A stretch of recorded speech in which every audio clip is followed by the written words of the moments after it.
ሰዓቱ የምሳ መመገቢያ ነው። ከቀኑ 6 ሰዓት ሆኗል። አቶ ዮርዳኖስ ግርማን ያገኘናቸውም ዘወትር በዚህ ሰዓት ወደሚያቀኑበት 26ኛው የተስፋ ብርሃን የምገባ ማዕከል ምሳ ለመብላት ሲገቡ ነው። ቦሌ ሚካኤል አካባቢ ነዋሪ የሆኑት አዛውንቱ እንደ ዛሬው ጉልበታቸው ሳይዝል ጤናቸውም ሳይታወቅ ሀገራቸውን በሹፍርና ወይም በማሽከርከር ሙያ አገልግለዋል። ትላንትን በትካዜ የሚያስታውሱት አዛውንቱ ዮርዳኖስ ወደዚህ የምገባ ማዕከል ከመግባታቸው በፊት የሰው እጅን አይተው የዕለት ጉርስን ይሸፍኑ እንደነበር አጫወቱን። አሁን በጡረታ ህይወት ውስጥ ከመግባቴ በፊት ሹፌር ነበርኩኝ። የከባድ መኪና ሹፌር ነበርኩኝ። ጠቅላላ ኢትዮጵያን በሙሉ አዳርሻለሁ። በኮንስትራክሽን ዓለም እንኳን ወደ 10 ገደማ ኮንስትራክሽኖች ተቀጥሬ ሰርቻለሁ። አገልግያለሁ ሀገሬን። የበጎ አድራጎት ሰዎች በጎ አድራጊ ሰዎች እየረዱኝ ነበር የኖርኩት። በወጣትነት እድሜያቸው ለጉልበታቸው እንዲሁም ለጊዜያቸው ሳይሰስቱ ሀገራቸውን ያገለገሉት አዛውንቱ ዛሬ ላይ በገጠማቸው ህመም ምክንያት የሰው እጅ ቢጠብቁም በከተማዋ የሰው ተኮር አካል በሆነው የተስፋ ብርሃን ምገባ ማዕከል ትኩስና ንጹህ ምግብ እያገኙ ይገኛል። ወደ ምገባ ማዕከሉ የገቡበትን አጋጣሚንም እንዲህ ያስታውሳሉ። ሰፈሬ እዚሁ ስለነበረ ከዚህ ወደዚሁ ገባሁኝ። እግዚአብሔር ይስጣቸው። እዚህ ይሄንን ቤት ደግሞ ሰሩልን። ምግብም ደግሞ እዚሁ የተዘጋጀልን ተጀመረ። በጣም ነው ደስ ያለኝ። ምክንያቱም እኔ ብቻ ሳልሆን ሌላ ብዙ የሚረዳ ሰው አለ እዚህ ቦታ ከህፃናት ጀምሮ። በቃ ምግቡ በጣም ቆንጆ ነው።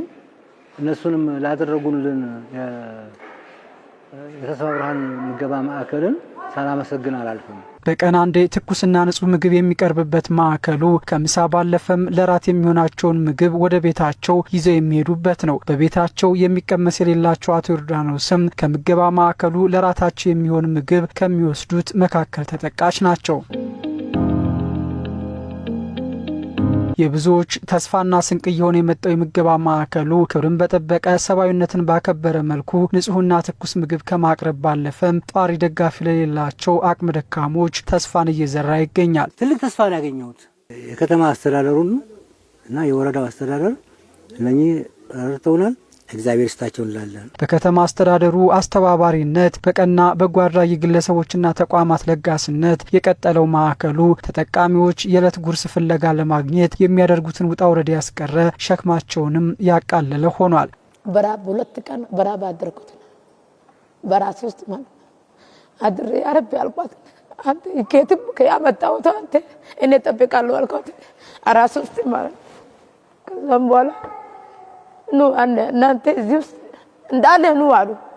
እሺ ብሎ መጣ። ምን መሰለኝ ምግብ አስገጅቶ ከዛሬ በኋላ አሉ ከዛሬ በኋላ እዚህ ምሳላ ጸዳለ ሁሌ ትበላላችሁ አሉ። እሺ ቃል ገብተው እንዳሉ ከች ብሎ አመጣ።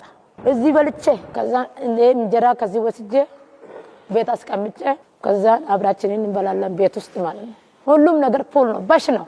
አልሐምዱሊላህ ረብና ትልቅ ነገር ነው። የሰው ልጅ ምንድነው ባለው በራብ ከመሞት ማለት ነው በሽጉጥ በሞት ይሻላል ይባላል። እውነቴን ነው። ለምን ራብ ብዙ ነገር ያስተምራል። የሰውን ውስጥ ራብ ማንም አይረዳም። እውነቴን ነው። ሰው እንዲህ ስታይ ያው ሁሉ እንትን ይመስላል ስለብሶ ሲሄድ ማለት ነው። ግን ብዙ ችግር አለ። አሁን እዚህ ከገባው እኔ ብዙ ነገር ራሱ ተምሬያለሁ። ብዙ እድሎች አግኝተናል። ይሄ በራባችን መድረስ ማለት ትልቅ ነገር ነው። እውነቴን ነው። ለምን አሁን እኔ ለልጄ ግማሽ ከወሰድኩኝ ለራሴ ደግሞ ግማሽ በላለሁ። ደግሞ እንደዚህ የሆነ ነገር ልብስ ማጥቦ መጥዋለሁ። ለነሱም ደግሞ ይዤላችሁ ገባለሁ በኩፖም ማለት ነው።